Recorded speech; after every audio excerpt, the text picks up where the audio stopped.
안녕하세요. 대한변호사협회 인증 이혼 전문 박상희 변호사입니다. 오늘은 상간자 소송 증거를 모으는 데 있어서 내가 증거 확보를 하는 게 혼자서는 좀 힘들 것 같다. 속칭 흥신소, 심부름센터 이런 데다가 의뢰를 해도 될까요?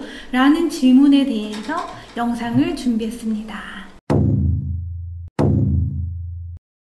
첫 번째, 흥신소가 불법이냐 라고 물어보시는데, 일단 흥신소 예전에는 이렇게 많이 불려졌지만 요즘에는 사설 탐정이라고 익숙하게 좀 들어보셨을 거예요. 이것은 공인된 기관은 아니에요. PIA 이런 곳에서 범죄 심리학, 범죄학, 그리고 탐정 관련된 법률 이런 시험을 통해서 자격증을 부여하는 제도는 있습니다. 그래서 영화에서 보는 그런 흥신소보다는 이왕 찾아갈 거면 사설 인증이라도 받은 탐정업체를 찾아가시는 게 낫다라는 말씀을 드리고요. 두 번째, 가장 궁금한 게 흥신소 증거 확보하는 비용이 얼마가 드냐. 이거는 참 업체마다 다른 것 같은데 저희 의뢰인분들 이야기를 들어보면 하루에 한 40~50만 원? 왜냐면 이게 혼자서 하는 게 아니거든요. 필요에 따라서는 여러 명이서 하루 종일 미행을 하고 계속 관찰을 하고 사진을 촬영하고 이러다 보니까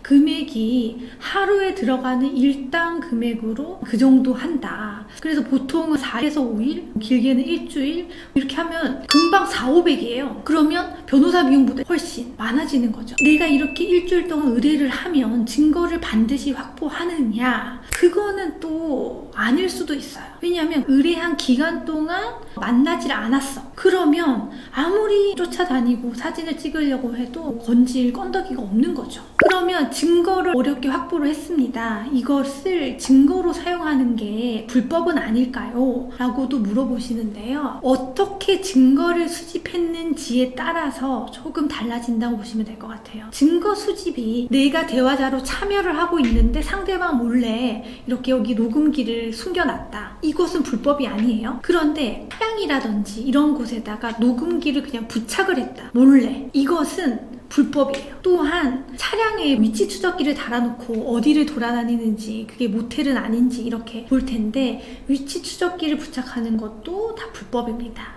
내가 증거가 없어서 부정행위를 이유로 해서 이혼 소송도 해야 되고 상간자 소송도 해야 되는데 형사처벌을 감수하고서라도 증거를 쓰고 싶다. 그러면 이것을 저희가 가사재판부에 현출을 합니다.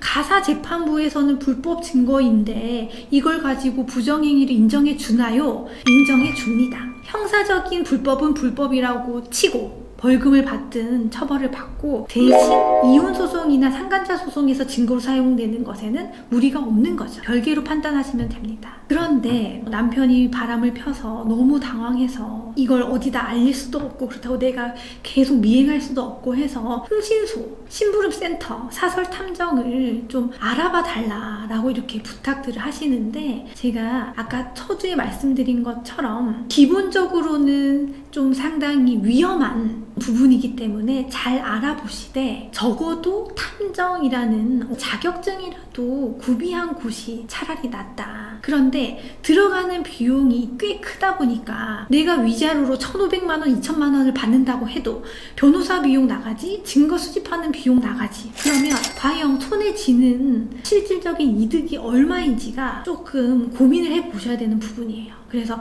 단순히 내가 지금 너무 열이 받고 화가 나서 어떻게든지 증거만 찾으면 뭔가 되겠지 라고 해서 불법적인 방법을 사용하시면 형사처벌도 받고 증거 수집하는데 비용도 상당히 소요하고 결국에는 얻을 게 별로 없어지는 그런 결과가 나타날 수가 있습니다. 오늘 영상이 유익했다면 좋아요, 구독 부탁드립니다.